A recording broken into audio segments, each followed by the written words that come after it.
Okay. View.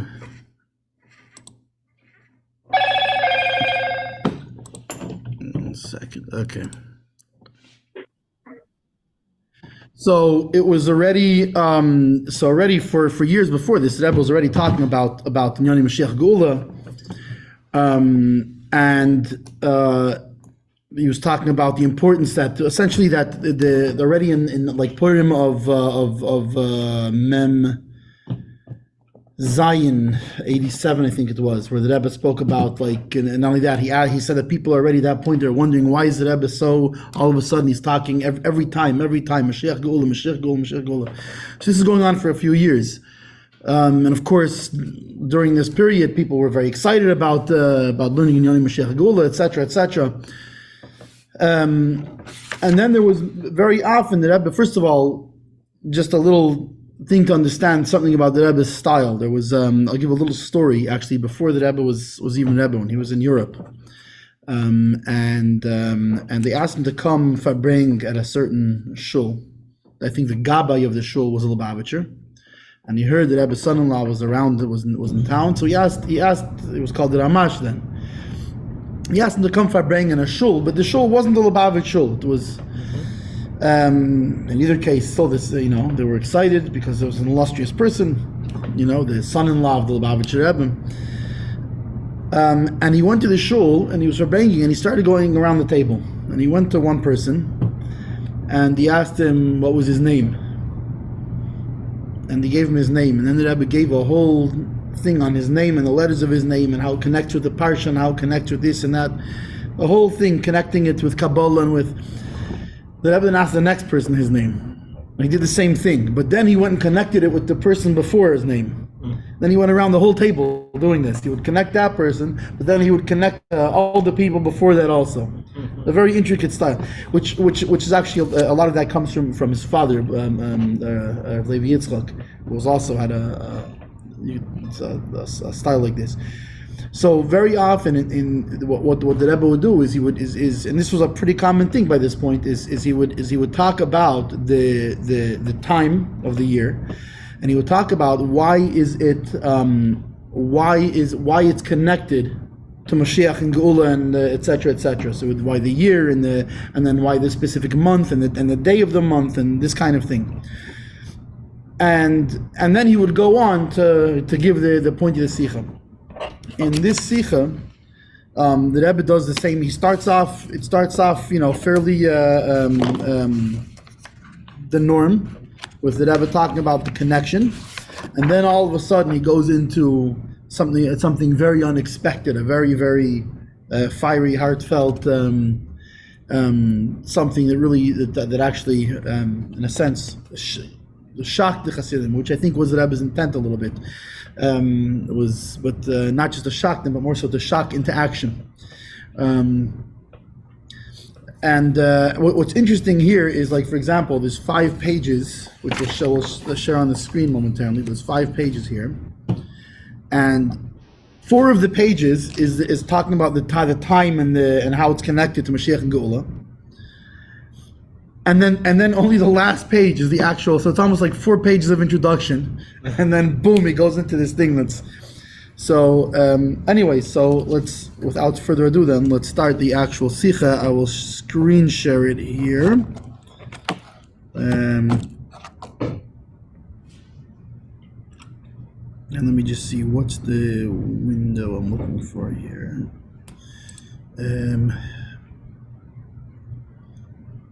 One second, let me find it here. Actually, what I'm looking for is this. Okay. So here we have, everyone can see the screen over here. So we have here the Sicha. So B'siyata D'Shmaya, with the help of heaven, Sichas Eliyim. We have Shabbos Kiddush Parsha Shmini, the Sicha, the eve of Erev Shabbos Parsha Shmini. So it was a Thursday night. Keach Nissan, Heitov Nun Shin Aleph, Tinase, which is actually, that was one of the ways it was written. As you'll see later in the Sicha, the Rebbe actually, do you want the Hebrew or the English? Either one. Just listen. You'll see that Rebbe also, there was also Nun Aleph for Aleph, Nun Niflois Arenu or Arenu Niflois was a difference there, which the Rebbe talks about in the Sicha. It was in a weekday, right? Yeah, it was a Thursday night. I think I was there. It's very possible, because there was Tafshin Nun Aleph. You were in the Crown Nights around the time, no? Yeah. Sicha, so L'achrit Tfilas Arvis was after Ma'ariv. So let me see. Okay. Aleph. Being that we're standing in a meritorious time, in general in particular,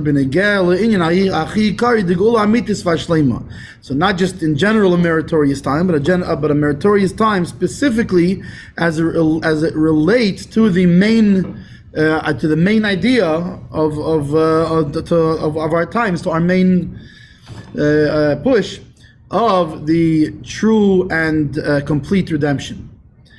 Mitzad kama v'kama inyanim, because of various things, klolus hashana, the including the year, klolus hachedesh v'klolus hashavua, the month, the week, v'gam hayema proti b'chedesh, and not just the month in general, but also the specific day in the month, v'ayema proti b'shavua, not just the week in general, but the specific day of the week. Kelal, including Ubimyuchad, and specifically Mitzad in Yonei Shel Hayom V'Shavua B'Sfeis Ha'Emer, in connection to the idea of the day and the week in Sfeis Ha'Emer, that mitzvah l'mimani yaimi and mitzvah l'mimani shavui. That we know that there's two parts of the mitzvah. It's a mitzvah to count the day, and that's a mitzvah to count the week. Even when we count the Emer, we count the day. We also count the week because it's Sheva Shabbos is Tmim, it's Tiyani. You have to count seven weeks. So it's both the counting of the day and the counting of the week, meaning that we see that the counting of the day and the counting of the week both have individual significance. So it's needed to awaken and to mention and to stress. Another time, al derech gemaru shleimus ma'aseinu v'yasenu. The finishing and the completion of our actions and our divine service, of bringing the complete and final redemption, as will follow. So it started right here, and it's going to flip to here. Right here, so he's right down on the bottom over here, and he's going to go now into the next kind of the next one. He's going to talk about the year. Yeah. And at the end of it, that was and it's interesting because the usually and the truth is in this one as well. Usually the way it worked, it was very common for the Rebbe to do sichas like this at that time.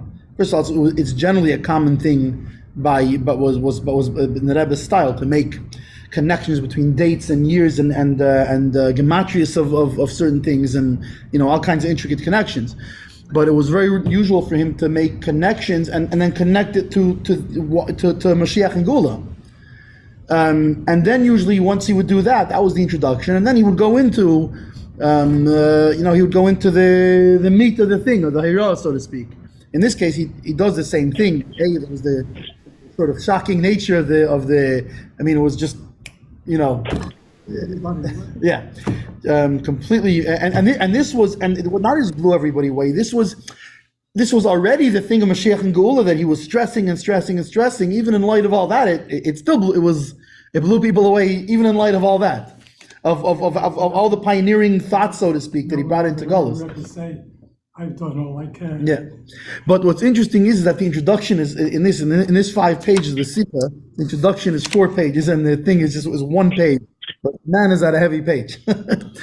So, behektim maskaris mailat sazman yem zakoy b'shechus legeula lechol reish mitzad klolos hashana. So, first of all, when we're mentioning the mailah, like the benefit, the merits of this time, that we said it's a meritorious time, and specifically a meritorious time in connection to redemption. So first of all, as far as the year in general, It's been spoken already. The Rebbe was talking about. He spoke about this during that year already many times. What do you call it? The Rosh Tevis is what's in English, an acronym or whatever. The acronym for the year. That the year Hey Tov Shin Nun Aleph. It was Nun Aleph. Nun Aleph, yeah. Hey Tov Shin Nun Aleph. Right, that's the numerical year, and it's used as a Rosh Tevis. That each one is a word, which was Haya Tehei Shnas Niflois Arenu. Right, that it should be a year of I will show you wonders. Nun Rosh Tevis Niflois Lifnei Ha'alif. So he's actually going to bring both two ways of writing it: Niflois Arenu and Arenu Niflois. Which sometimes he would during the year. Sometimes he would bring it this way and sometimes that way, each having a significance, which he's going to bring now. That when you bring it the nun first and then the aleph, right? Like the writing of the times that are on legal documents, on halachic legal document, it has to be written in that way. That it has to be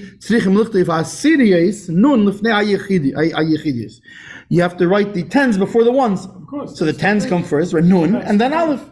And in a legal contract, you don't get smart and start doing, a tinose and what's it called? In a legal document, it has to be written out the proper order. 1991. Yeah. 1991. You can't write 1919 and You're right. you can't get away with that. Right, but it's a little bit different because in Lashon HaKodesh you could write Aleph and Nun and it still comes out to the same year in numbers, whereas 1919 comes out to a different year. But if you write Tavshin Aleph Nun, it still equals the same numerical value.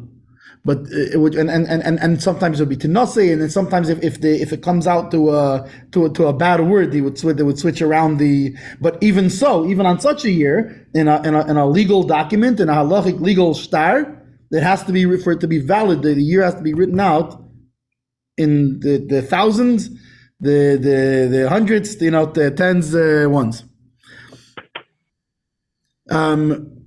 Or another way that it's also that we've spoken about it is Hayatei Shnas Arenu Neflois, or sometimes we do Arenu Neflois, the Aleph before the Nun.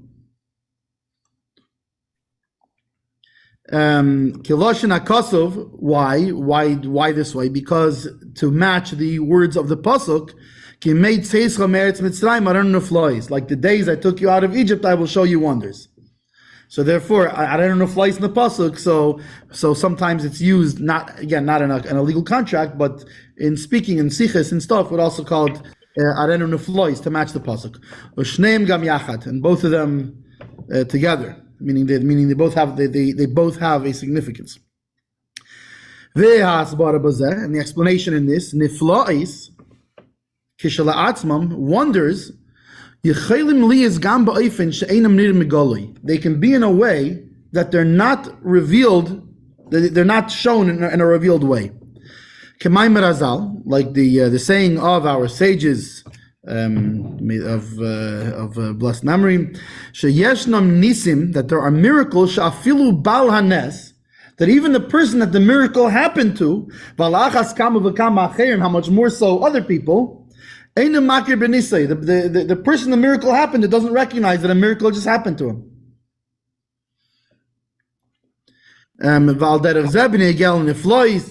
And so too, obviously, when it comes to niflois, wonders, which are higher than miracles. It's a higher category than miracles. And just the opposite, it's very. It would be very, very fitting. It would be very usual, or it would make sense that you would not see the wonders mitzad gadol ma'alasam because they're so high. Even miracles sometimes we don't. Yeah, then we can see how it could be a miracle that whatever it was, you were supposed to be at a certain place, you weren't at that place. Who says what happened at that place? Whatever it is. But that's even with miracles. With wonders, even more so, that it could be completely understood that from their greatness, they'd be higher than our understanding. We wouldn't even understand that the wonder that was done. Kamasha Kosov, like it's written, right? We say in Shabbos Yom Tov Shachris, right? By Kilo, Kilo Elam Chasdei.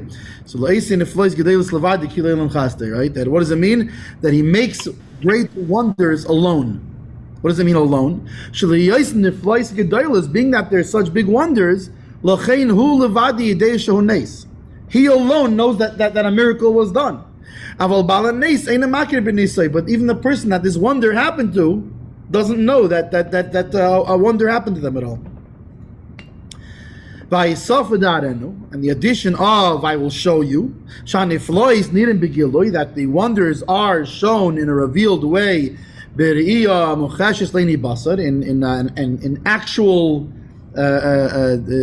seeing of the physical eyes, right? Literal. Arenu kipshutai. I will show you, literally speaking. Kivan shakadish baruch hu marahan iflois. Being that the Holy One, blessed be He, shows the wonders. Arenu, I show you. Kaleimar, meaning reiyas haneflois He. What's the reason for that you're seeing the wonders? Loi biglal she'enim neflois gedolos. Not because they're not that there are any smaller wonders, God forbid. But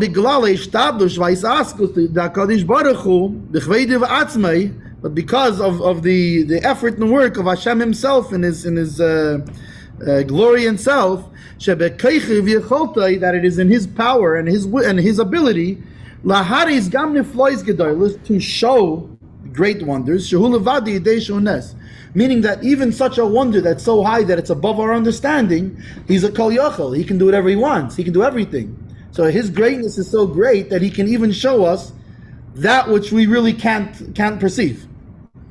And He can make us perceive it. Balanes is who had the Balanes is the person who the Nes happened to, the person who it occurred to. V'yesh l'heisif. And we should add on al pi adiuk b'loshon hakosuf arenu neflois, based on the specification of the wording of the pasuk arenu neflois. I will show you miracles b'loshon nister in a hidden way, v'loi b'loshon neichach areka, not in like an obvious way. It's in areka that's showing in an obvious way. Shemeira al darga nailis yesir b'likus. This shows, it implies a higher level of godliness.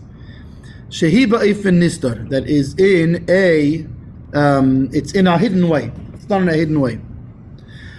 V'kivon shereiyas haniflois hi mitzadarga nailis yes belikus, and being that the seeing of these wonders are because of a higher level of elikus, right? Meaning we know that actually Shlomo HaMelech, for example, right? What was the sign of his greatness? The sign of his greatness was that he could explain 3,000 mashalim. Meaning he could give an allegory, and an allegory on that allegory, an allegory on that, right? 3,000 times. But going down, he could explain such a deep concept to a little child. Wait a second, why is that the greatness?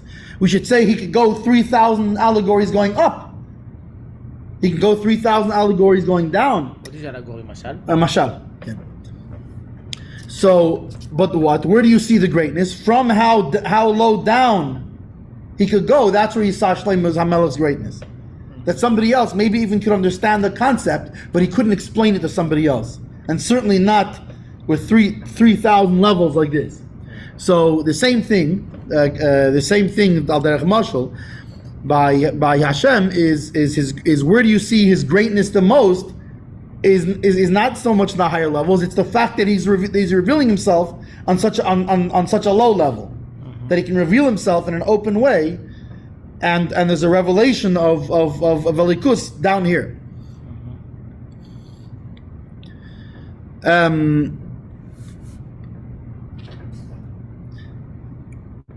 So being that the seeing of these wonders are because of it's of such a high level of godliness.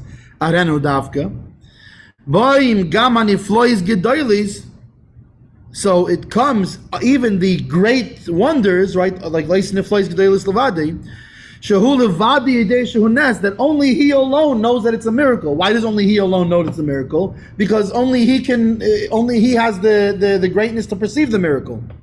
And even that he can bring down in such a way, in a way that physical human eyes can clearly perceive the greatness and miraculousness and wonder in of these flights, of these wonders that he's revealing.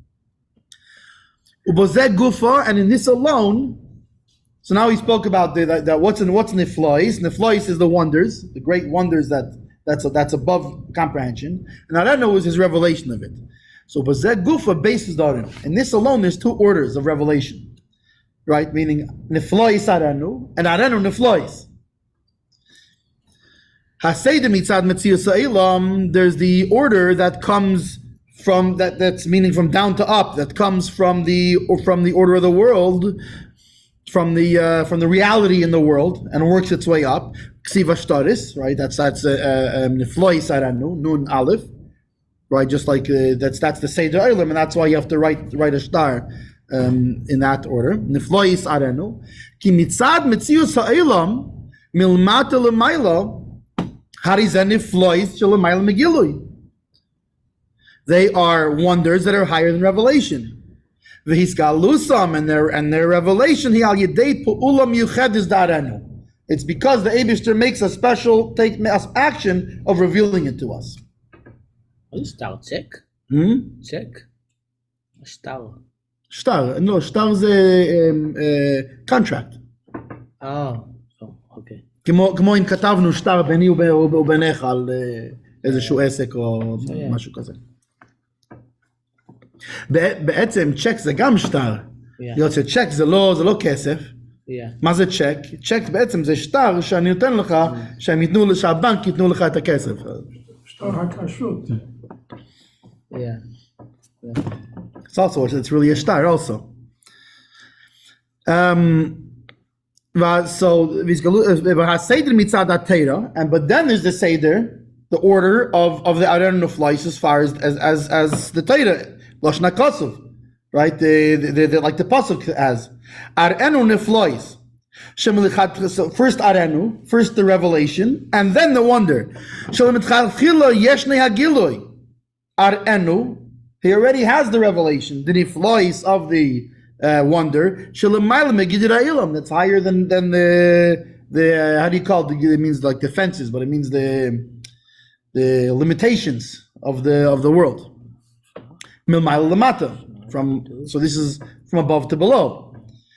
The yesh bazeh masha'in bazeh, and each order that arenu niflois, right, going from up to down, and niflois arenu coming from our world up, each one has a benefit. Each one has what the other one doesn't have. Arenu niflois. Milmail lamata, Arenu niflois, the way it's written in the pasuk, the way it is from above to below, with the aleph first and then the nun. Misgal is darga nailis yesir belikus. So it's revealed a higher level of godliness. Avol hagilu hu beikar milmaila, but this revelation is essentially from above. And not because of what's happening down here, not because of the realities down in this world. But and in Nifloi Saranu, the way you write in the contract, right down here, this is because of the situation down here below. But the revelation is not a revelation of a level of godliness that's altogether higher than all the worlds. So essentially, it's almost the benefit is sort of like al derech what you have by like Seviv Kol Alman and Markel Alman. That Seviv is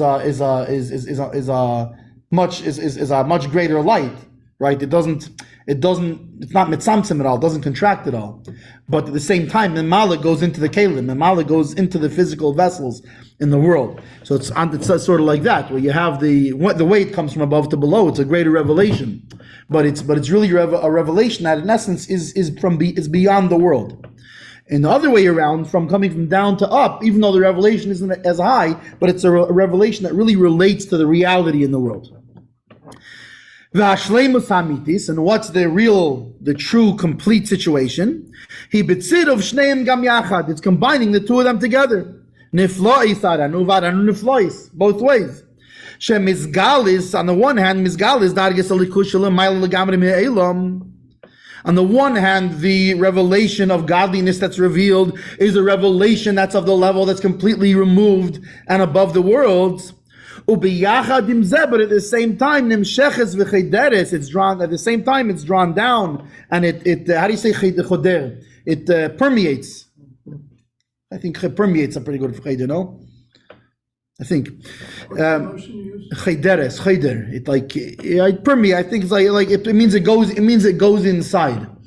It permeates. V'nasis mitzad givri ha'ilam and it happens because of the situation down in the world. So when you have both in niflois and niflois, you're combining the benefits. And on the one hand, it's a revelation it's a revelation of completely above and beyond the worlds. But at the same time, it's also like niflois arenu. That revelation comes down like in a revealed way that it actually permeates and completely is grasped in this world. So if I understood right, so Areu Niflaot is like most of the Gilui is not here, is like it's like Lemala, but it's like a much higher Gilui. That's Arenu Niflaot.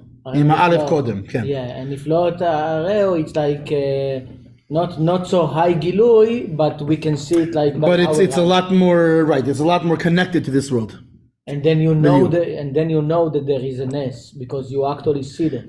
And I think in both ways, and to some degree, you know, because if not, then what does it mean? Arenu Niflois. He's showing it. So if you don't see it, if you don't perceive it, so I think there's a perception in both, but it's a different kind of perception. One is maybe a more abstract perception, and then the other one is a very real perception, like a mamish beini basar, like Tichat Yam Suf or something. Right, like it's a difference in a way between knowing something and seeing something. Yeah. When you know something, and you know something with an absoluteness, it's a revelation. It's something revealed to you. Yeah. But not the same like when you see and with your physical eyes. So at the same time, you can know something. Yeah. Beyond what you can see, because what you see is limited by your eyeballs. And this is very Reno, but this is the very right. What you know is not limited by your eyeballs, right? Yeah. So imagine if your physical eyeballs could see everything that your brain could fathom. It's something like that. Like Yam Suf, no? Right. Or by Matan Torah, this kind of yeah. But firstly and most importantly is galus that it's a revelation of these wonders that about them it speaks about in the pasuk. Like the days you came out of Egypt, I will show you wonders. His galus haniflois, specifically the revelation of the wonders of geula hamitis v'ashleima al yedei Moshiach tzidkenu. The revelation of the wonders of the complete and true redemption through Moshiach. So that's the year. That's the significance of the year, the connection of the year to Geula. Ubashana zu atzma, and within this year itself, Neisaf Aid, even more, even more mitzad klolus hachedesh, as far as the general of the idea of the month, v'hayim b'chedesh, and the day in the month, klolus hashavua v'hayim b'shavua, including the week and the day in the week. So now he's going to break it down further. In other words, chedesh Nissan, chedesh shel geula. We're holding in chedesh Nissan, in the month of Nissan, which is the month of redemption. That this was the coming out in Nissan, was the coming out, the redemption from Egypt. You made Mitzrayim, the days of your coming out of the land of Mitzrayim. And in that month will also be the future redemption. I don't know I will show you wonders. K'mayim Barazal, like the saying of our sages, may their memory be for a blessing. Nissan Nigalu in Nissan Asidin Nigal. In Nissan they were redeemed, and in Nissan they are going to be redeemed.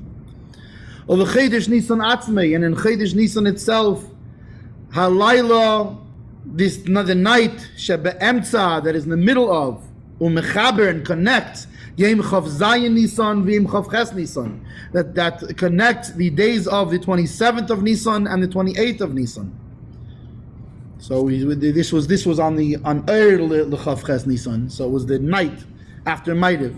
So it has a connection to Chav Zayin and Chav Ches. Chav Zayin Nissan, the 27th of Nissan, Eisi Zach, are the letters of pure. Al Derech Shemen Zayin Zach, like pure olive oil. Miloshen Behirus, from a meaning what is it? Connoting is what's the word? The connotation of shining. Meira, which shows umadgish and stresses hagiloi, the revelation. Arenu, the Nissan Gula, this revelation, like we said before, that Arenu, the word Arenu, I will show you, means the revelation of godliness. Yes, that's Chav Zayin, like Zach, which Zach is like shining. So it's a shining of revelation. So that's connected to Arenu, to revelation. And furthermore, not only another benefit of 27, 9 times 3. Hainu, meaning Nissan Geula, the idea of Nissan, of the redemption in Nissan, it's in a 3, meaning 3 to the 3rd power. It's not just 3 times 3. 3 times 3 is 9, and then again times 3 is 27. So it's 3 to the 3rd power. So it's a chazaka of chazakas. It's a chazaka times a chazaka. Who would think of that? Amazing, right? So Chav Zayin is a chazaka times a chazaka. Betla zimni avi chazaka. Gimel pamim. Al derech, so 3 times 3, 3 times. Al derech hamedubar kam pamim. Like was we spoke on various occasions, the Klolus Hashana, about the general idea of the year. Shemudgosh ba'inyan ha'geula, that also it's stressed in the year the idea of redemption. Shehas chalosa v'reishisa, that its beginning and its head. The Gimel Yom B'Ritzuf Mishal Kedusha was in 3 days of Kedusha. I believe that year Rosh Hashanah and Sukkot and Simchas Torah was 3-day Yom. Well, if Rosh Hashanah is, then obviously Sukkot and Simchas Torah, etc., are going to be 3-day Yom Tivs. And I believe that's the way, especially being that the way when he mentions how Pesach falls out, I believe in that scenario always Rosh Hashanah falls out the way, if I'm not mistaken. What? The way Pesach fell out that year, I think it automatically Rosh Hashanah falls out that way.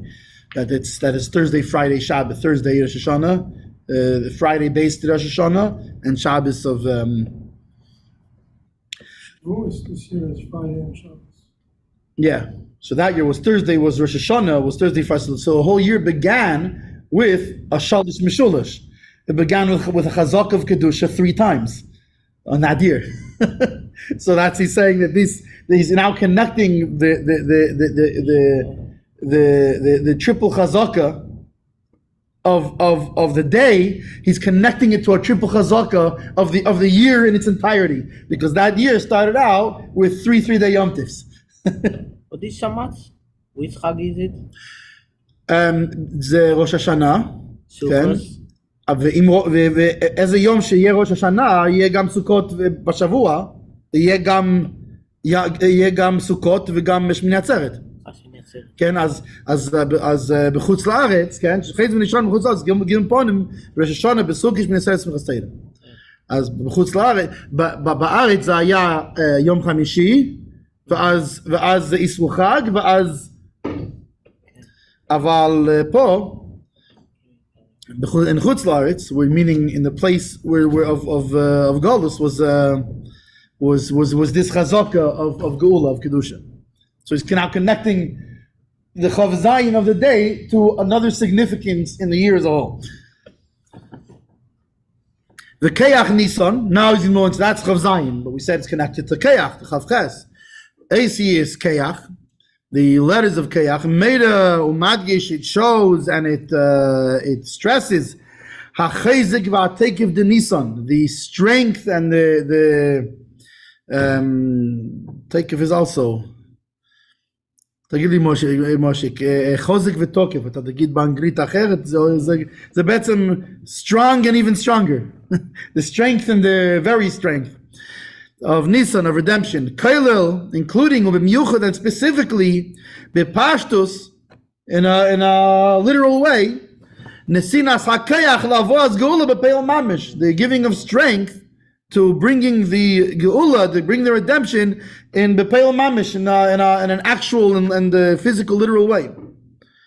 Ve'sofi yiseda, and another addition, mitzad inyoni shel klolus hashavua v'ayim b'shavua.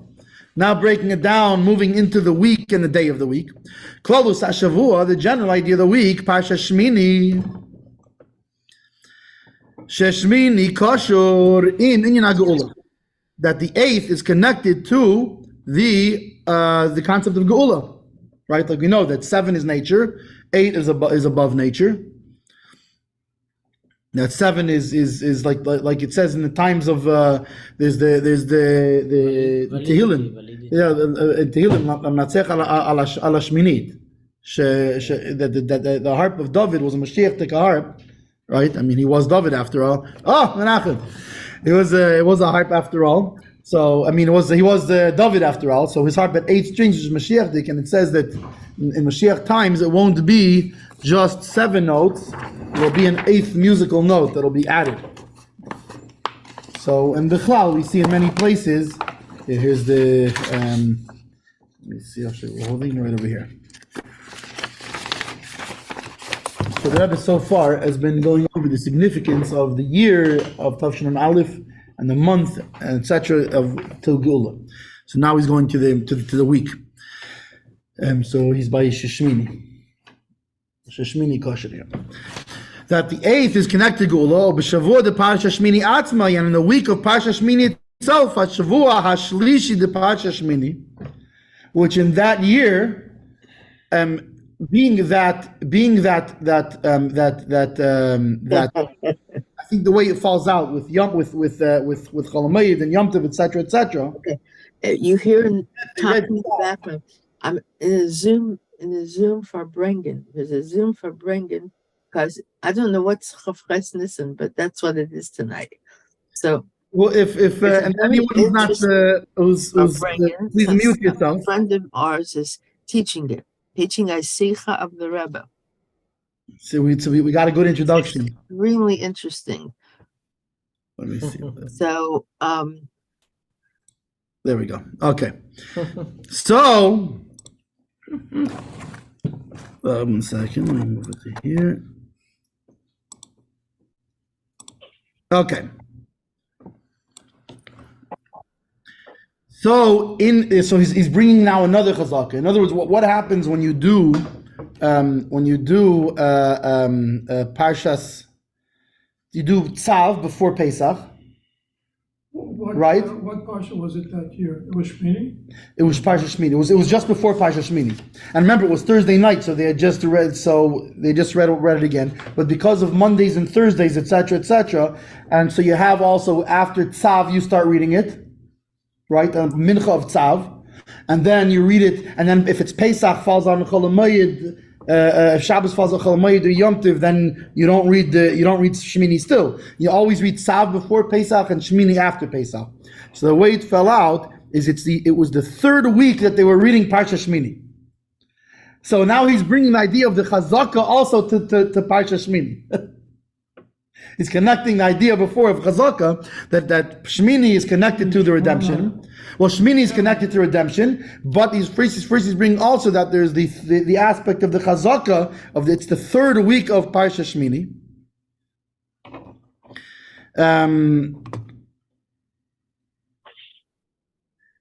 And the day in the week Erev Shabbos,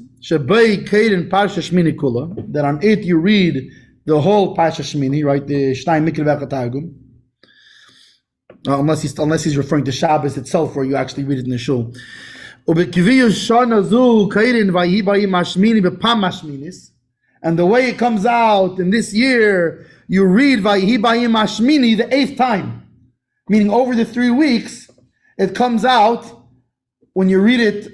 So you're reading Yom Hashmini on the 8th time, and it wasn't the 8th day. You're reading on the 8th time. Shmini Sheba Shmini, the 8th of the 8th, meaning 8 on top of 8, 8 times 8.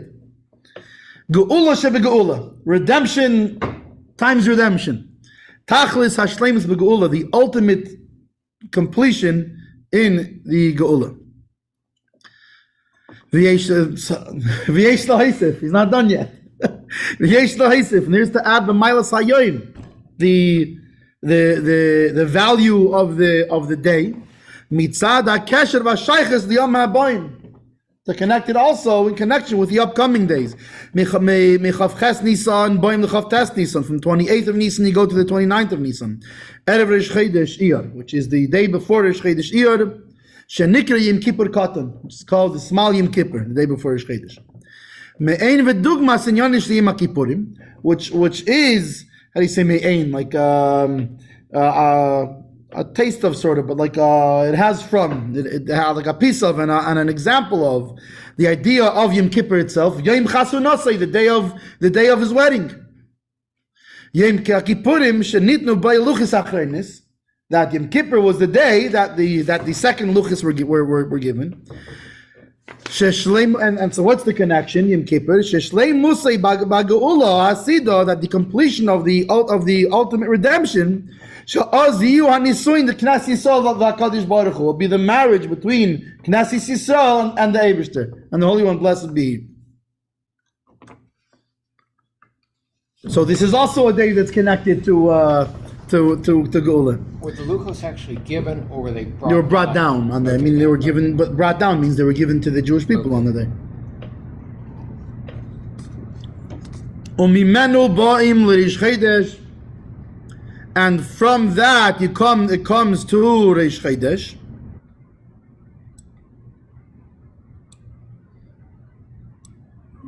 So I can see good. What's the connection? So Chavches was the idea of it's the strength, the of Taikif Shebet Taikif, of Chayzik and the Taikif, yeah. So that was meaning it's a day that we receive. It's meaning it's the strength of Nissan is Geula. So Kayach Nissan is Kayach HaGeula. It's the like the Sturm, the main strength, like in the Seder Shtalshlus, right? We talk about the depth, right? There's depth, width, and length. That the depth is a very small. You have the width of like a river, right? That it comes up and wide, right? So that's like the explanations. The width is the explanations of Bina, right? To the width, and then the width going up, going this way is also is there are two kinds of explanations. And then you have the length going down means like a river. When it's long, the longer it is, the more down it goes. So that's bringing the idea down. And the oimik, the depth of Bina, the depth of the river is its main force. That really, that's none of the rest of the river. Without that, all the width and all the length and all that is gone. It's the main that comes from the source of the river. It's the same type of thing. Is that the kayach of Nissan, meaning it's the kayach of Geula. It's the current, the main power of it.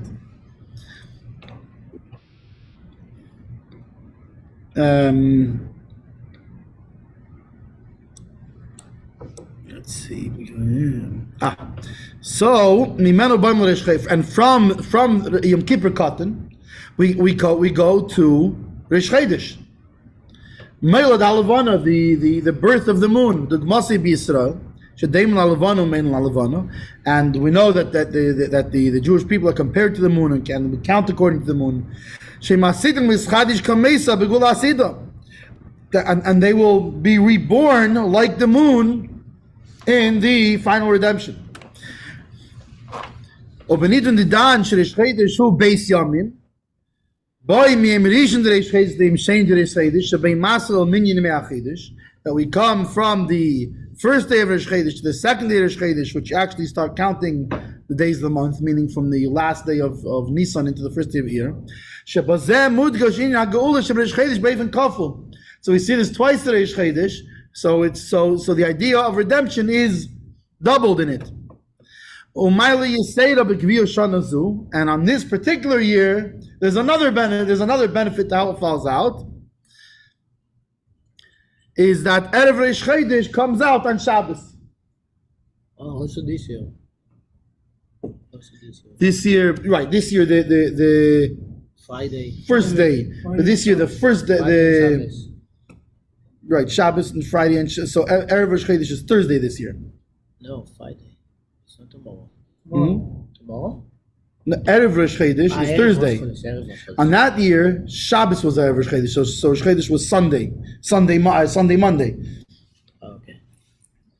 Kisha Erev Rosh Chodesh called b'Shabbos, when the day before Rosh Chodesh comes out on Shabbos, Magdim and Yom Dim Kippur Katan, you start earlier with the things that are connected to Yom Kippur Katan, right? Because Shabbos is a day of Simcha.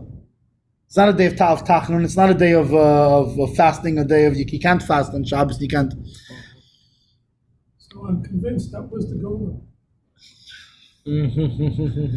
Like David Yom Kippur God just Yechon Erev Rosh Chodesh. La'yom shel lefnei Hashem. That's an interesting point. Like, what we're reading now, he's not telling you something. He's telling you what happened. La'yom shel lefnei Hashem Yechon Erev Rosh Chodesh. Yom Shlefnei Shabbos. You move it to the days before Shabbos. Kivin she'im Shabbos and im Tachnun. On Shabbos, you don't say supplications. You don't say the Tachnun of Yom Shabbos. And on the day of Shabbos, Erev Rosh Chodesh Mamish, which is Mamish the day before Rosh Chodesh, Yesh no Rak Avidah Shel Simcha. You can only have the joy because it's Shabbos. Of Yom Simchaschem, right? It says of Yom Simchaschem of Me'adechem. Of Rosh Chodshechem, right? So what's over Yom Simchaschem? Elu HaShabbosis. These are the Shabbosim. V'oid v'ikar, and even more, and this is the main thing. Kishe Erev Rosh Chodesh Chol b'Shabbos mudgash b'Ina Geula. Gam mitzad inyoni shel Yom HaShabbos. That also, furthermore, it's increased, it's stressed on it. The idea of redemption because of the fact that it's on Shabbos. Which on Shabbos is a taste of Elam Haba, and it's a sampling of the day which will be all Shabbos and the rest forever. So Shabbos in and of itself is the Gehulitic thing.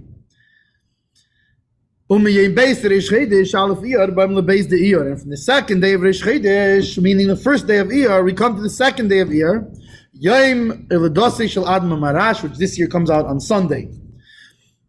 We come to the birthday of the Rebbe Marash, that we know his Inyan Mekubal Eitzel HaChasidim. It's accepted by it's accepted literally, but it means it's a frequent saying by the Chasidim. Apisgam Al Derech Malas Yom Eladosei Besfiras Tiferes Shebitiferes. The how do you say Apisgam? The anecdote about the greatness of the day of his being born on in Sfiras Ha'omer, Tiferes of Tiferes, which again you see it's a doubled thing, Tiferes of Tiferes, Tiferes times Tiferes. Ve'inyan zeh koshur gam im hanagosa yam yuchedes be'ofen de lechatchila hariber. That we know that this is also connected with his special way of conducting himself in a way of which means that right away we jump over. Like the famous Pisgam. Die Welt sagt, als wenn man nicht heruntergehen, wenn man nicht heruntergeht, man herüber. The world says that when you can't go under, we go over. Und ich sage, als man darf nicht herüber. I say in the first place, jump over. Don't try going under first and only then jumping over. In the first place, right away, I jump over. So it's in Hebrew also, even though he said it in Yiddish. But the Elam Sover Sheyev Shel Olech Mulmata Elchem Umaylo Vani Sover That in the first place you go over. And just like the order of jumping over right away, this also it has an effect. It affects retroactively. So this is connecting a little bit again with what you said about it happened. It happened right then. that all the things of the days before this, starting from the 27th of Nissan, they become included also in the lechatchila riber, in the jumping over right away, or in the tiferes in the way of tiferes times tiferes. Why, it's 5 days later. Because being that you move, he's connecting this to how the things of Yom Kippur cut, and you move from Shabbos to L'mafreya, and also things of the Lechatchila Riber, when you jump over right away, it's Payel L'mafreya. It has an effect retroactively also. So therefore, meaning first he connected the days moving forward. Now he's looping them back again. מה זה הריבר? הריבר, למעלה. זה כאילו קופצים מעל זה. It's like all connected. Amazing, right? L'chaim. That was Azai, so everything was connected like that? It's possible. Still connected like that. Only we have to read this to figure it out. And now, in addition to that, there's an additional benefit because it's Sfiras Eimer. Hateichen di me'asfira, the content, the how do you say hateichen? Context. It means also content and also context. Yeah. The me'asfira of the days of the Sfira, hayom shebein Chag Pesach. This looks like a typo because Pesach is not Zman Matan Teroseinu. It's how do we say in Kid Zman Cheroseinu. So I think it should say it's supposed to say here Zman Cheroseinu. The days between Chag Pesach, Zman Cheroseinu, the time of our freedom, the Chag Shavuos to the Yom Tov of Shavuos, Zman Matan Teroseinu, the time of the giving of the Torah. Yitzias Mitzrayim b'shvil Kabbalas HaTorah, that with the coming out of Mitzrayim, why? Right, like they say when he says to Pari Mitzrayim, let my people go that they may serve the Eibishter. That the whole point of coming out of Mitzrayim is in order to receive the Torah and be able to do the mitzvahs. Hu hayitzia mehagalus. This is the coming out from galus, from exile. El ha'geula shaztia, into the redemption that will be hashleimus de Matan Torah, that only then will be the completion of Matan Torah. Torah chadash miti teitzeh, a new Torah will come out. So even, in other words, you have this idea of we're coming out of Pesach and going into Shavuos. So not just is the inyan of coming out of Mitzrayim not complete until the final Geula, but the idea of Matan Torah is also not complete until the final Geula. Because, like we know that only when Moshiach comes with the Torah will be in its state of completion. Torah chadash miti teitzeh. Ubadgoshi Yisera, and even more stressed because the way it falls out that this year. So basically, he connects each thing then to how it falls out on a specific year. Pesach that Pesach comes out on Shabbos, Kedisa Medrash, like it says in the Medrash, Sheba Shabbos is to me, Mr. That there should be 7 complete Shabboses. Right, when it talks about the sphere, about the 7 complete weeks, a must say him to me, miss, when are they complete? Kishayove Pesach b'Shabbos, v'yatchilu lisper b'Mitzvah Shabbos. When Pesach falls on Shabbos, and they start counting Mitzvah Shabbos, meaning Yom Rishon Lo Eimer, lines up with Yom Rishon b'Shabbos, right? Because you start counting Matzi Shabbos, that's Sunday. So that's Yom Rishon Lo Eimer. Falls out on a Yom Rishon b'Shabbos, Yom Sheni Lo'imer falls out on Sheni b'Shabbos, and in each rotation of the middays, right? The days, the days in each week fall out. Meaning, midah, right? Chesed shebechesed through malchus shebechesed is the first week. Chesed of gvura through malchus of gvura is the second It week. was like that year. Yeah, Yom Rishon of that week, that week it came out that the first day of Pesach was Shabbos, and therefore the second night of Pesach was Motzei Shabbos, and they counted Sfira. That was the first counting of Sfira. It's easy to remember what day you're in. Yeah, it's a lot easier to remember that. So, well, unless you're one of the people like me who has to pause for a moment to remember what day of the week you're in. But it's still, once you remember what day of the week you're in, at least you know also that. It's Wednesday now is the integral, so I would Right. say the integral. Well, this is a few nights I know once. The problem is until I get here, do I know which night it is. Once I'm here, I know it must be Wednesday. But She'oz HaShabbosis Heim Tmimis, that then the Shabbosis are complete. Shematchil is be'echad b'Shabbos and Mesayim is b'Shabbos. That the Sfira weeks they begin on Sunday and they finish off on Shabbos. The seventh day of the Sfira is on the seventh day on the Shabbos. So the idea of completion, right, of wholeness, of being tamim, is in a more complete way. Tamimus shebet tamimus, completion of completion.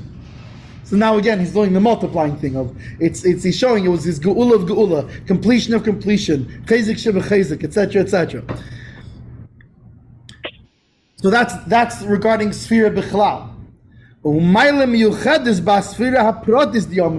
Now he's going to go into the individual days of the Sfira. That connected with the counting of the days. They come from the 12th of the Eimer, which is Chav Zayin Nissan, right? That's the 27th of Nissan. Keneged Yud Beis Hashvatim, which those correspond to the 12 Shvatim. Hashleimus de Klal Yisrael, which is the completion of the Jewish nation. Shetiyah Begula Sida. That when Moshiach comes, the 12 tribes will be in the state of completion, right? There won't be lost tribes anymore. The Asfira the Yem Yud Gimel Eimer to the 13th of the Eimer Keach Nisan. Hagematria de Echad, which is Echad is Aleph 1 8 4 13, right? The numerical value of the word Echad is 1. So that's another idea of completion. And not only is it idea of completion, but it's also connected to Bayemahu Yi Hashem Echad U'Shmei Echad, that on that day, meaning when Mashiach comes, in the whole world, Hashem will be one and his name will be one. And from there you come to the 14th of the Eimer, Erev Rosh Chodesh, the day before Rosh Chodesh. Shireim is legimel hayodis, which Yudal is Yad, and this hints to the three different hands. What are the three different hands? Which is Chazaka Binyan Hayad B'Chezek Yad, right? The strength. This is the strength, the Chazaka of strength. Right, which is Yod the Bechezek Yod HaChazaka, Yod Rama, and Yod Hagdela. Right, so these are the three hands, the Chazaka of the strength of his hand. Shenemru b'negel legeula leMitzrayim that are mentioned in the Torah in connection to the redemption from Egypt. Umimenu ba'im la'asfira. The Yom Tes Vav LaEimer, you come to the 15th of the Eimer. Shereim is v'shaych l'shleimus alvana ki amisara b'shlemusa v'dugmus sel shidim schadsh kamesa, which this is the time that the moon is at its strength, right? And of course, the mitzvah means this is the time that the Jewish people who are compared to the moon are also at their strength. Just tomorrow night. Yeah. Okay. So that's the end of the introduction. There's not much left to this Maimer, to this Sicha, but here comes that was the introduction, and now he comes to the meat and potatoes, which is the really heavy. And this was the part that really, I was a little kid then, but it wasn't that little. I remember it, but I still remember the people trying to chew on it after. It was very spicy. Al pi ha'amr le'el, that based on what is said above, Al derech hagosh esin hageula b'miyuchad b'zman hazeh. All this different stress of the idea of specifically of the redemption, not just in general, but specifically connected in every way, shape, or form to this time. Miseireres tmiach higdolah. It awakens the greatest question, the greatest wonderment, the greatest. Hayitochen shemebli habedel kol inyanim adayin leipalu bias Moshiach tzedkeinu peil mamish. Dover she'eni moving klal uklal. How can it possibly be with all this that we just said that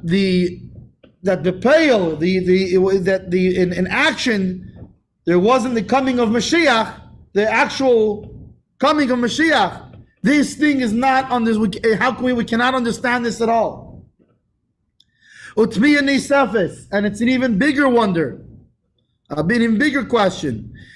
Shemisasri masara, when 10 Jews get together, the kama series, and tens of tens, right? Tens, many tens. Misrael biyachad. Obizman Zaki ben Gelagulan, in such a meritorious time in all these different ways, like we just said, in connection to redemption. Va'afal pichein, and even so, einam marishim lifel bias Mashiach teichet miyad. They're not making noise to bring about the coming of Mashiach immediately. What we talk about making noise? Making a rash, making a the people who come. Yeah, meaning that it should be in a storming way. They should be breathing and living in a state of noise, in a state of being bothered. But they did. You know? This is why they mitasfim. This is why they. How do you say mitasfim? So he says, even though they're getting together, what's a good English word for mufrach? Like it's not. We'll talk about the people, yeah. Yeah. What's mufrach? Like it's not that he said. Like it doesn't bother. It doesn't. I don't know a good English word for sense it. for them or something like that. Right, like it doesn't. It doesn't. It's like it doesn't disturb them. Yeah. It's not this. It's not totally and completely disturbing, and it's not. Yeah. It's not this. They don't find it unnecessary, like a totally necessary thing. Rahman litzlan, may the Eibishter save us from this. Moshiach liyavi b'layla hazeh. If Moshiach won't come on this night, v'gam machal liyavi Moshiach tzedkeinu, and even if he won't come tomorrow, v'gam machal l'sayim liyavi Moshiach tzedkeinu Rahman litzlan. This idea is not completely and utterly disturbing to them. Gam it's taking at Masai, and even when they're yelling at Masai, it's because the Rebbe told them they're screaming at Masai, so they're screaming at Masai.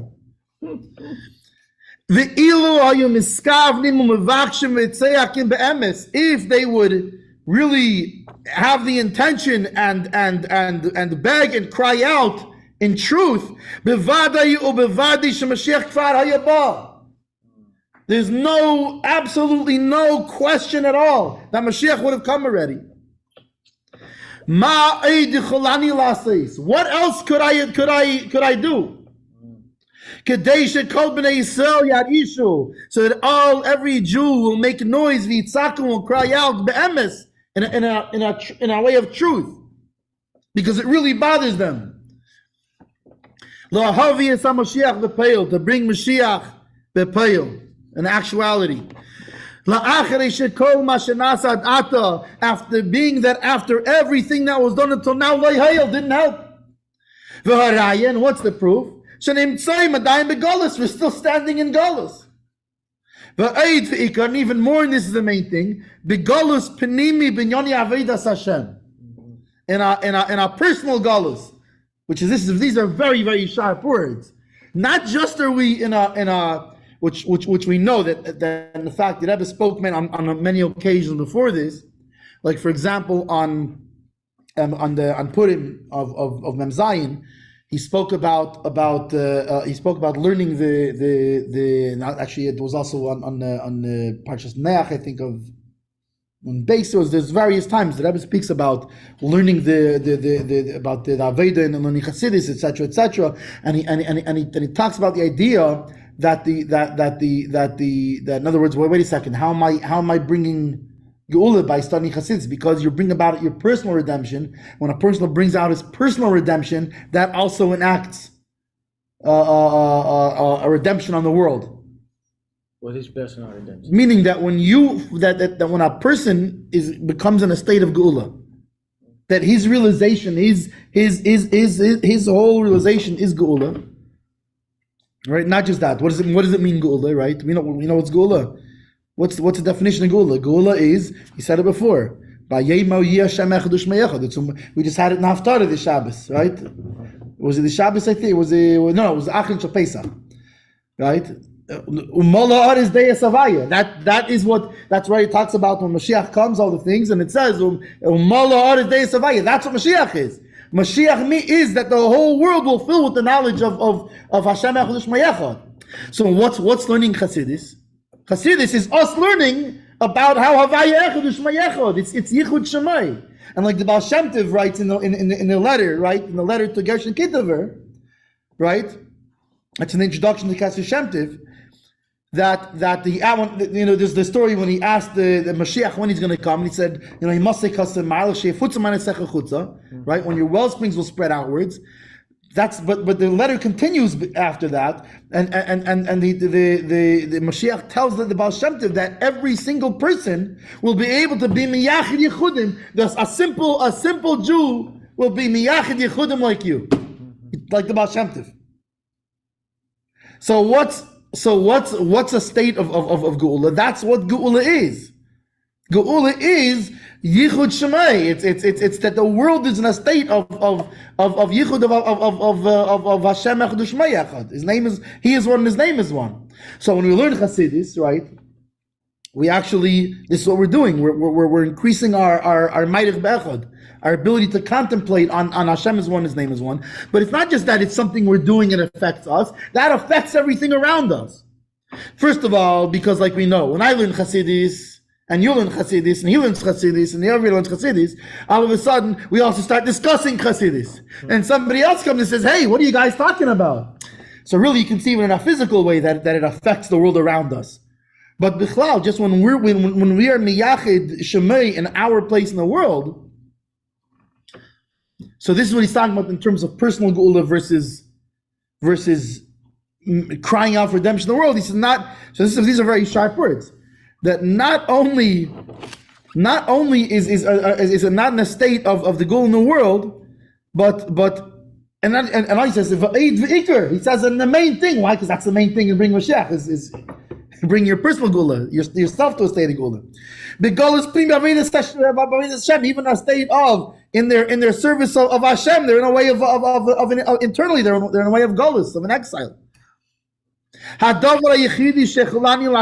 only thing that I am able to do is to give this matter over to you. I did what I can do.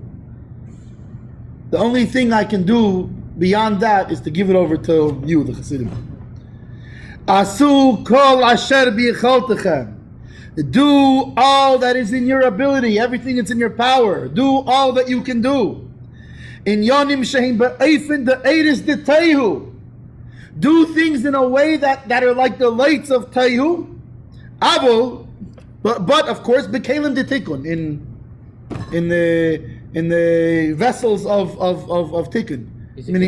Meaning don't start burning things on fire and lighting phone poles. I know sometimes the Crown Heights they didn't get this exact message, like burning, putting phone poles on fire. Very high orot, but very not just that. And meaning Iris to tell you is in a completely insane and like a way that's tikkun is balanced and let's think this all out.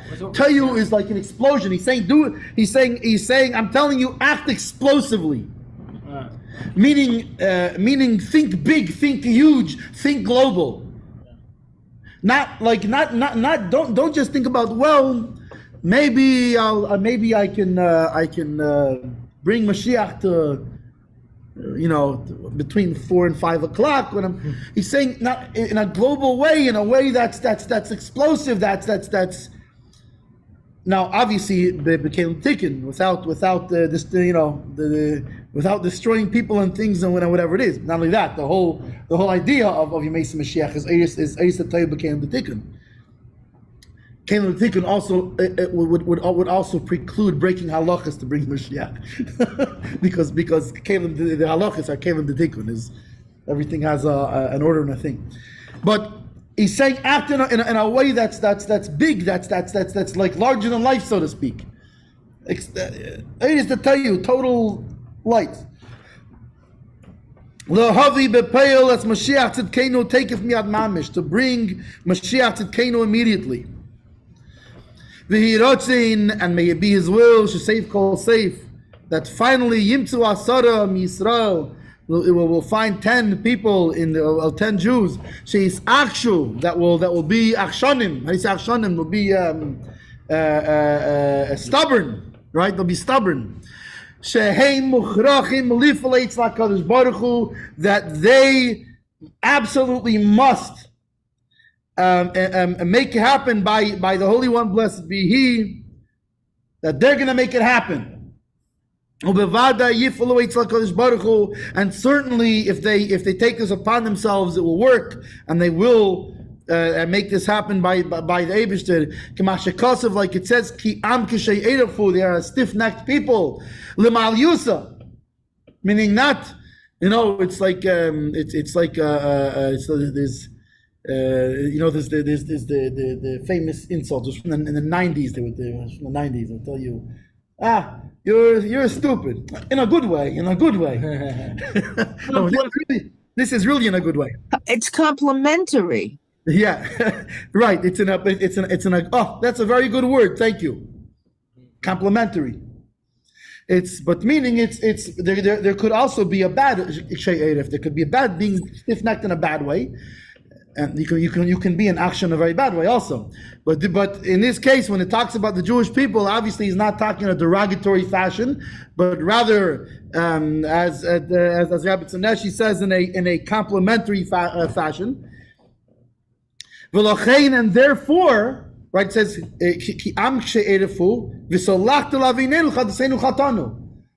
that he forgave their sins and their wrongdoings, right. Why? Because they're stiff-necked people. Why? Because it's Lamal Yusa. It's complimentary. Because they're stiff-necked in a good way. So that's why he forgives their wrongdoings. L'havi bepeyel, in order to bring in action, it's like ula hamitis v'ashlema, taketh miad mamish, to bring in action the final and complete redemption immediately and literally. Okay, so that, in other words, so the 10 people that should come and to be stiff-necked, and we're not going to stop until we bring Moshiach. And remember, if 10 people are being akshonim, that means that there's other people who aren't being akshonim, and that means that you might get yelled at a little bit, because people are going to say things. I don't know. There was never such a koch in mitzvah neach. There was never, what's it called? I don't know.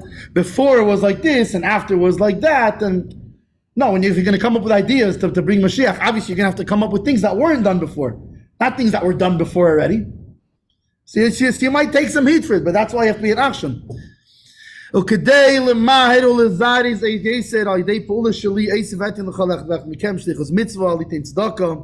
In order to make this quicker, to speed this even more, through my action, I will add to this and give to each one a shliach mitzvah to give to charity. And tzedakah is, so it's great that it brings the redemption closer. Which almost sounds like he's warming down, and then he hits it again. V'ani es sheli yosisi. I did mine. Umikanu lahaba, and from this point on, tasu atem kol shebichotechem. You do all that's in your ability. V'hirotzin, may it be His will. Sheimtza mikem echot shnayim shleisho. Sheitachsu eitza malases v'keitzad lases, that there should be one or two or three of you that will come up with an idea of what to do and how to do it. V'eid v'hu ha'ikar. זוכר את זה, מושיק? ועוד הוא העיקר. v'eid v'hu ha'ikar. Yeah. And even more, and this is the main thing. Because without this, none of the rest of it makes any difference.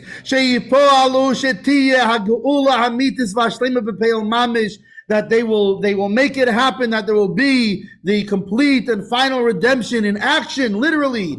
Take it from miyad mamish, immediately and right away, literally. In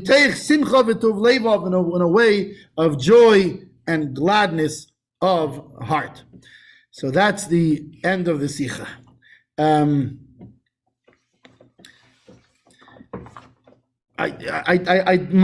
remember at the time I had two general phases in my life. There was when I was a kid and I heard about Hasidus, and then there was when I started reading Hasidus later and started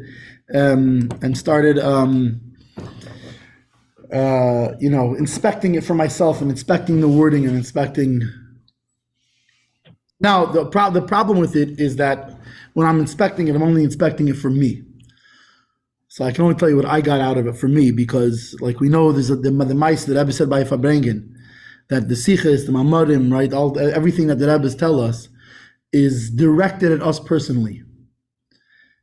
And it's not, in other words, just because my mashpia and temple tamimim, he understood it a certain way. It doesn't mean it's to be understood exactly the same way for me, because the Rebbe is giving me a personal thing in there. And just because I'm understanding it a certain way doesn't mean everybody else can understand it exactly the same.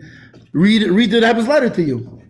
And like the Rebbe said, it was in Farbrengen, he brought us a story that there was in the back in the olden days, right, when they had the Pale of Settlement, and Jews were not allowed to live outside of the outside of certain areas. They had to live in other areas, and it became very, very difficult to make a parnasa, essentially. In the US or in Europe? No, in Russia. In the Kingdom of Russia, Empire of Russia, whatever it was. And it became very difficult to make a living.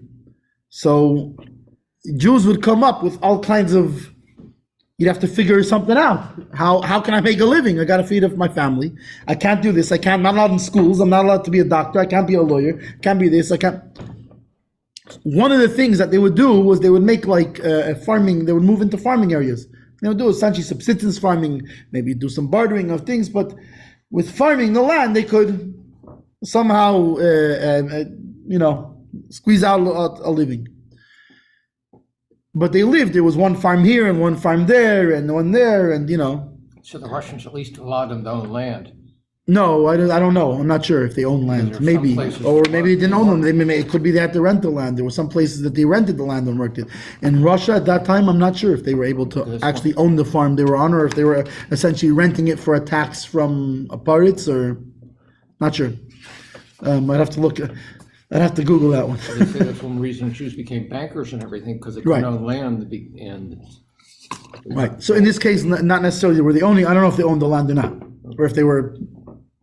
If there was some system where you can get land in exchange for whatever it was, for a tax on it or for a portion of the fruits, or I'm not sure how it worked exactly. But in order to teach their children, they would get a melamed, they would hire a melamed, a teacher, and they would everybody from the surrounding area, say within a 30-minute walk or something, or a 40-minute walk, whatever it was, they would pitch in to pay the melamed, and they would get him a house, which was also the cheder, which would be kind of right in the center of all the people pitching in, and then everybody would walk to the melamed to go learn. What happened when a letter would come from the city for one of these people, and very often they were not learned people; they couldn't read or write in any language. It's actually interesting. I remember when I was in Ukraine, I saw by a cemetery. It said Beis Almin, right?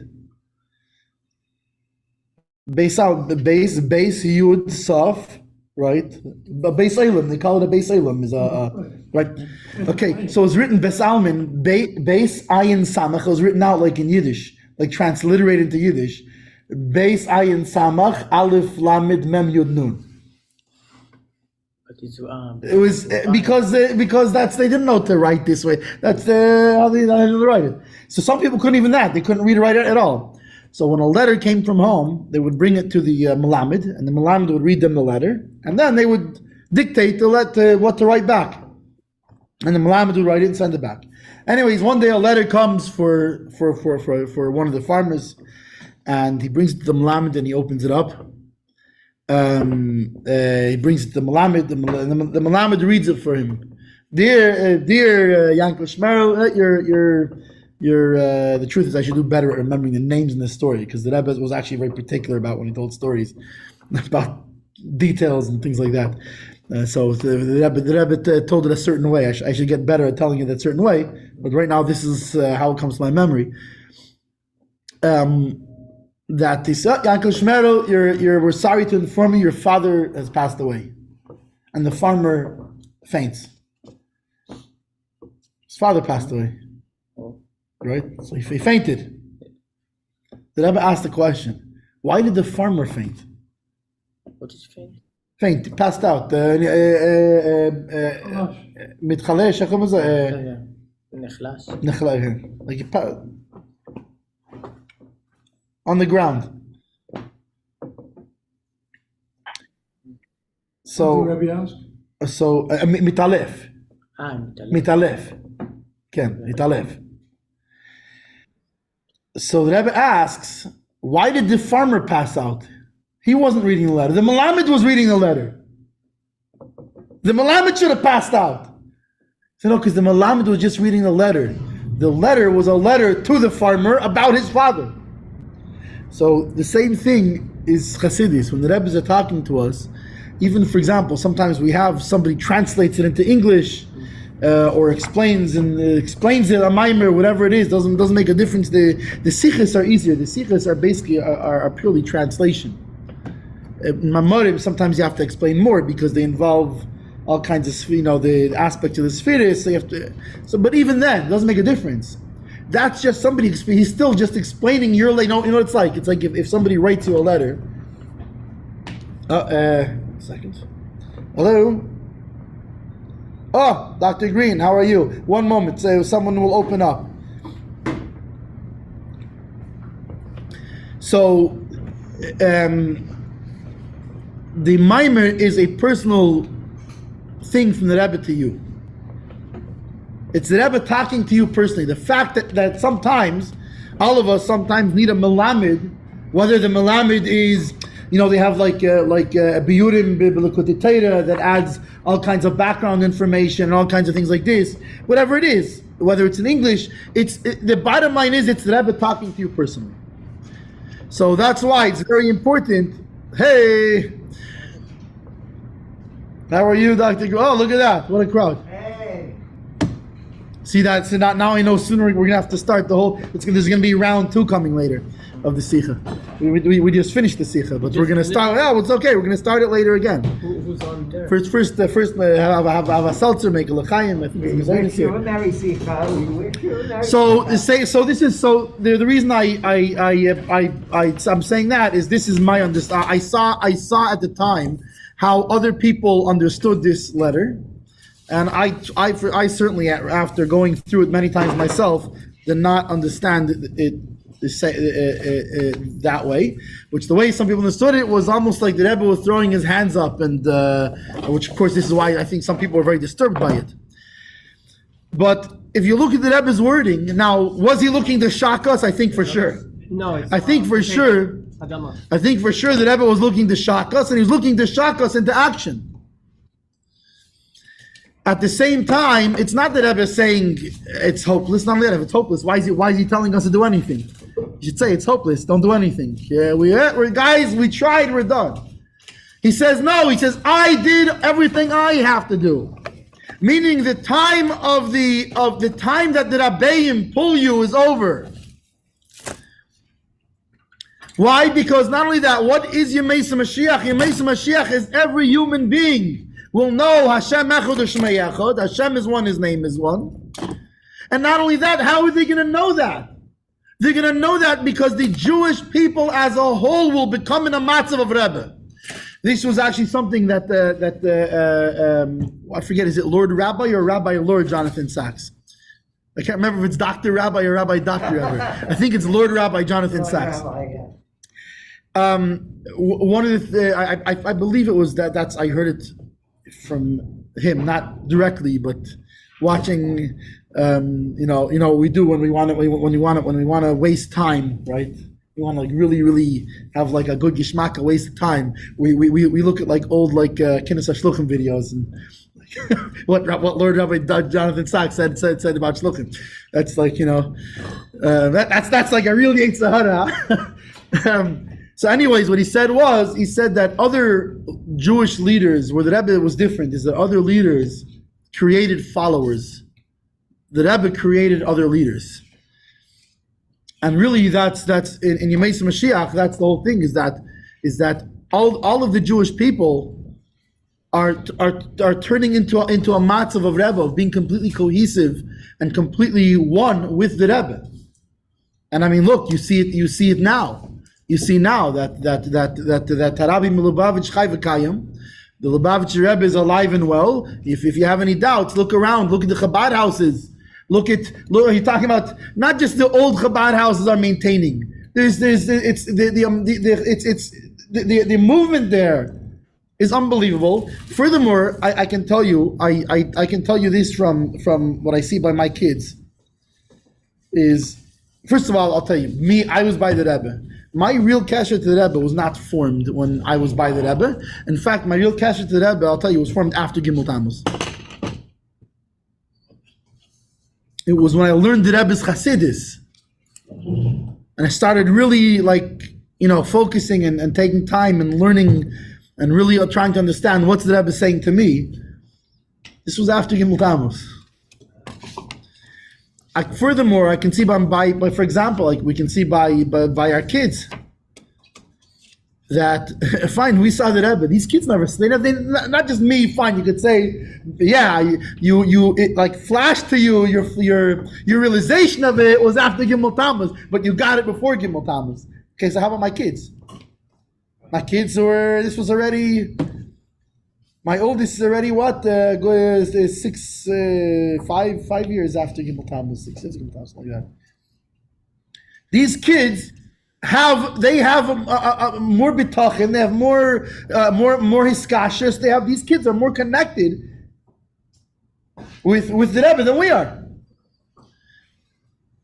So what the Rebbe was saying is not, I give up. He was saying that I did my job. I did all that I could do. I did my job. I finished and I was successful at it. I did a good job. I completed the mission I'm supposed to complete. And therefore now I hand it to you, because had I not completed what I need to complete, you wouldn't be able to do anything. Now that I completed what I did, it's time for the Hasidim. Which ultimately the Hasidim, when we're talking about the Sidei Reinu, the Hasidim means every single Jew. That's the Hasidim. It doesn't just mean those that know the Hasidim now. It doesn't even only mean those that know that know what being a Jew means, and it doesn't even only mean those who know they're a Jew at all.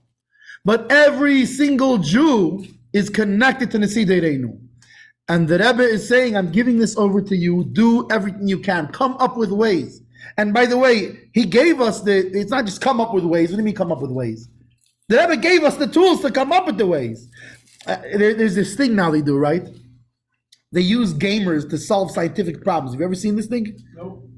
They use, what they do, they have these different, and they're in different areas of science and stuff. There's different genetic codes and different things like that, and they can't solve them. So they turn it into a puzzle, and then there's gamers that go on and figure out the codes and solve these puzzles. And they mamish have gamers that are solving. So you say, oh, these gamers, like what scientists? No, the gamer doesn't even necessarily understand the what do you call it? Like the effects, what do you call the importance? What's the significance? Thank you. He doesn't understand the significance of what he just put together. And it's the same thing that Rebbe gave us. He gave us all the things. All we have to do is put it together, put it into action. And there's things that Rebbe told us. Bnei mitzvahs, bnei neach. Go out there and talk to people about mitzvahs, bnei neach. Go tell the world they're ready to know. Havaya echad u'shma echad. Go tell them Hashem is one, His name is one, and He gave you these commandments, and you can be part of the coming of Moshiach too. You can be part of this, and they'll listen to you. Learning Hasidus and learning the deep Hasidus. That the Rebbe said. Not only the Rebbe said that everybody should be involved in this. That the men, women, even children, to whatever their degree. And the Rebbe was very, very specific that the women should learn the deep Mamarim and the deep Hasidus, and specifically like the Chassidus of the Mittel Rebbe, say the Rishtalshalus. Why? Same thing, because it's in Yemei Mashiach. It becomes Bina. It becomes the time of Bina. We're actually it's the women who have a stronger grasp than the men do. The men thinking they're smart. That was for Gullus, you know. That was for Gullus. Now it's Mashiach time. So get used to it. It's going to change. It already did change. It's already Yemei Mashiach. But there's and just Bechlal. The mitzvahs, the obviously Yisrael and Tzedakah, Mekarev Sagula, all these things that Rebbe gave us, all kinds of ways. All we have to do is open up the Rebbe's Svarim, open up the Rebbe's Mamarim, open up the Rebbe's Sichas, open up the Igris, open up and connect to it and look and we'll find. You know, it's funny. People like to make Moshiach into an abstract thing. Like here, I'm doing Torah mitzvahs. Then there's this thing called Moshiach that's like, and like the Rebbe said in Sichas, he said we see in the Nevi'im, in the what's it called, talks about Yemei Mashiach. It's not a fairy tale. It's not a fun story. Yemei Mashiach is an actuality. It's a reality. This isn't some like Jewish folktale myth that this thing of Mashiach. It's real. In a Gula state, it's very hard to see it. But to get out of a Gula state, it's very simple. I didn't say easy, I said simple. They're two very different things. But the easiest way to do it is open up the Sichas that the Rebbe spoke time and time again about Inyoni Mashiach and what we can do to bring Mashiach. And not only that, you see in this thing, he says that being that it's our time, he says, stop relying on me for every idea. Right? What was it before? The people would come, what should we do? And then Rebbe would say, go put tefillin on people. Okay, go put on tefillin on people. Right? The Rebbe is saying, come up with ideas. You come up with ideas. Come up with and not only that, come up with ideas of Tehu. It is the Tehu, the lights of chaos. Of course, remember that the Rebbe said, big kelim detikin. They have to be in the vessels of order. Which, by the way, what's the vessels of order? Meaning, when you come up with your crazy idea, go make sure you discuss it among other Hasidim. Go talk to make sure you run it by a Rav. Make sure you run it by a Mashpia. Make sure you're within the guidelines of halacha and bichlal of hashkafa, etc. In other words, if you're under the matara of Chabad, which right, in other words, all of us, and really every Jew are. It's not just because we're Hasidim of the Rebbe. Good seeing you. And hey, Davi, how are you? Baruch Hashem, how you? Baruch Hashem. And it's not just. It's not. Yeah, Kugel. I know something. Hey, this is Davi. This is a full service institution here. What do you think? Well, what do you think we would have just cookies? Now this is real life. Hey, wait a second. Now Davi came like this. Ah, okay. But you see, David, you disturb. It's good for you. It's worth disturbing my train of thought, even. Sorry. No, it's good. It's a good thing. But in other words, if we are under, there's a certain way that America's works, right? That there's a hierarchy in America's of to make sure that things don't get out of hand. But what we have to realize is that we're all shluchim of the Rebbe. There isn't, it's not just there's the shluchim convention and those. Not every, just like we said before, every Jew is a chassid of the Rebbe. whether he even knows he's Jewish or not. There's no other. There is no chassid of the Rebbe. It's not a shliach of the Rebbe. The only kind of chassid of the Rebbe is a shliach of the Rebbe.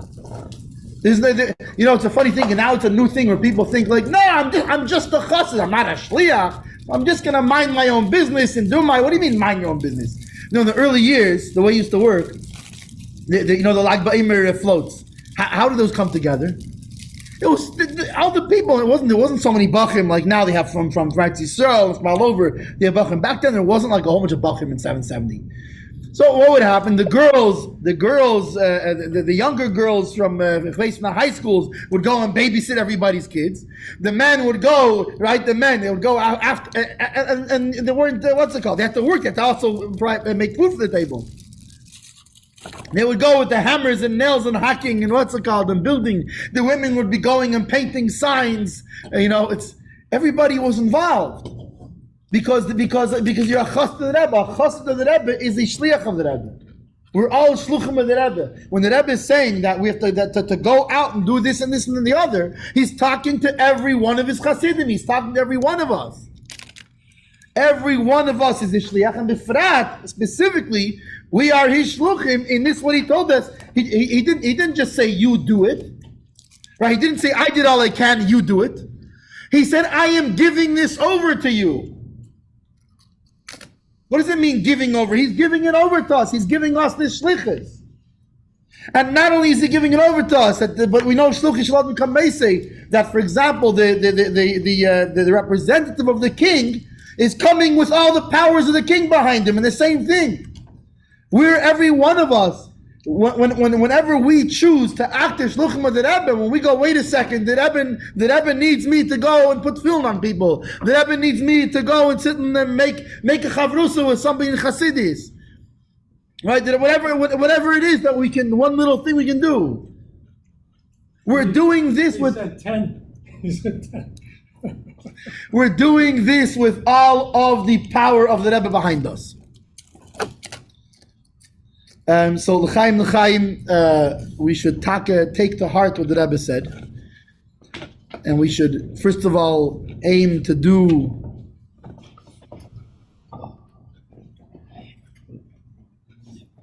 Ooh, so close. There's 9 of us in here. Oh, we didn't do Meyer yet? No. The Rebbe said 10 people should get together and figure out what to do to. L'chaim, but we should take to heart what the Rebbe said, and we should talk it. We should come up with ideas, and in other words, it's not just a thing. Oh, it's a cute thing. That means we should get together, like on these nights, on Wednesday nights, for example, we get together, both to learn Hasidus, but also we should get together and come up with ideas on how do we bring Moshiach? How do we do it? That's what Rebbe is telling us to do. He's saying get together and come up with ideas. Like a war room, you get together and you make a plan, you figure something out, and try it. And he said, to tell you, became the how are we going to get the entire world to know Hashem Echad U'Shmei Echad? That's the kind of plans we should be doing.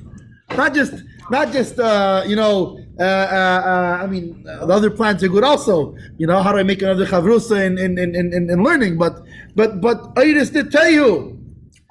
How do we get this idea out there to the entire world, to India, to China, to every guy, to everybody? Hashem Echad U'Shmei Echad. Hashem is one, His name is one, and get them to accept upon themselves Mizbei Neah.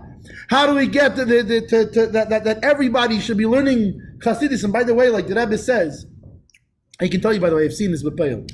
I've seen this in action.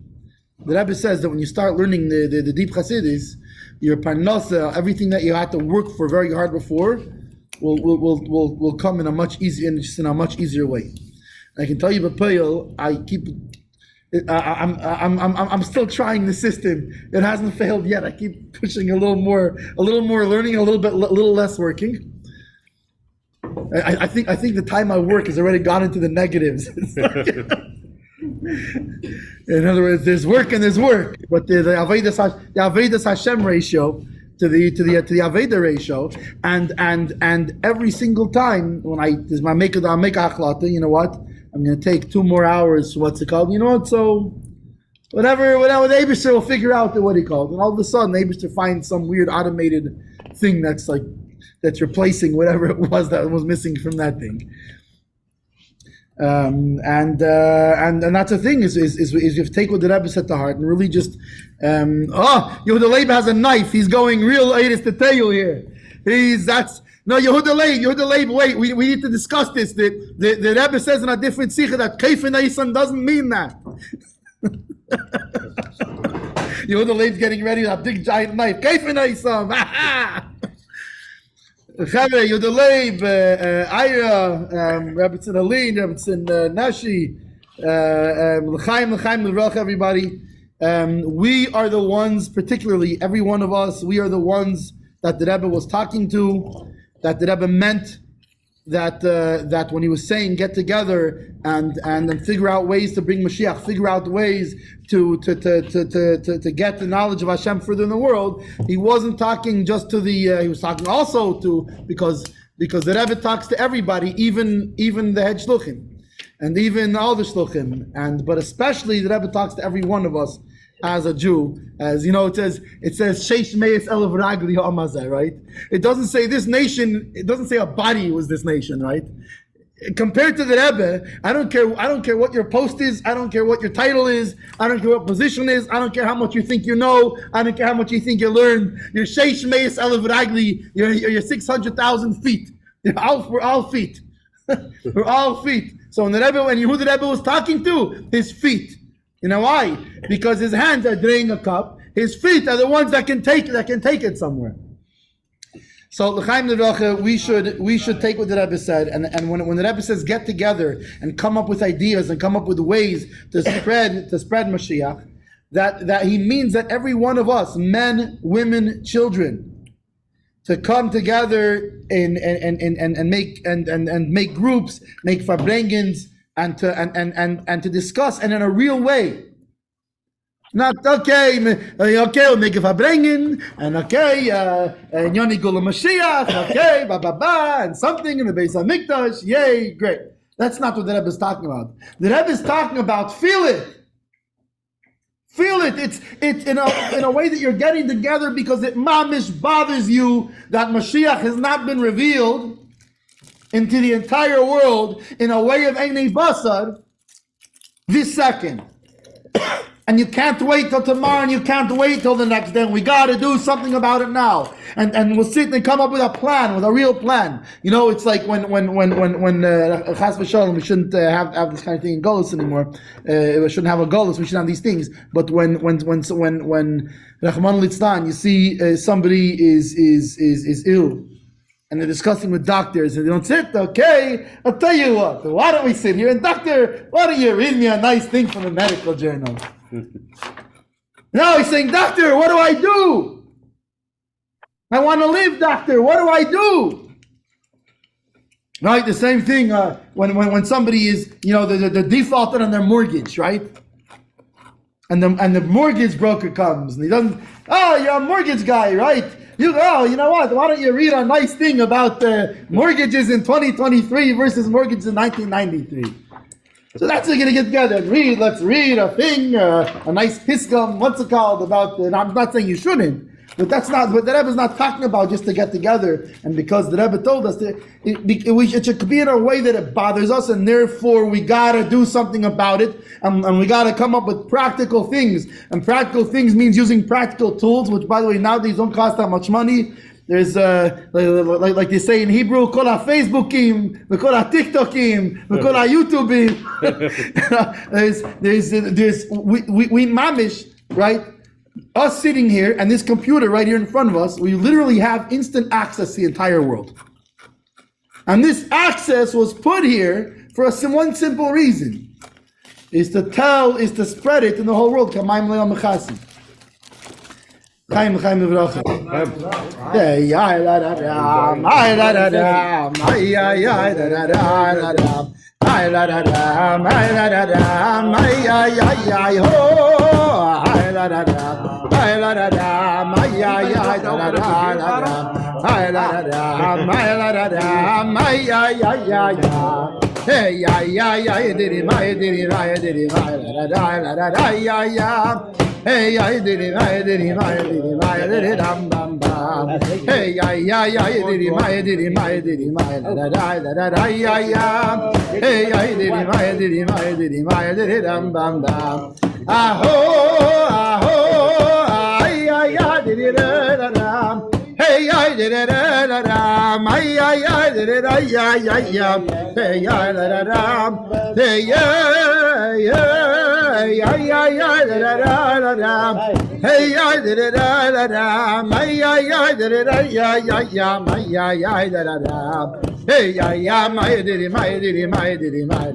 did it, bam, bam.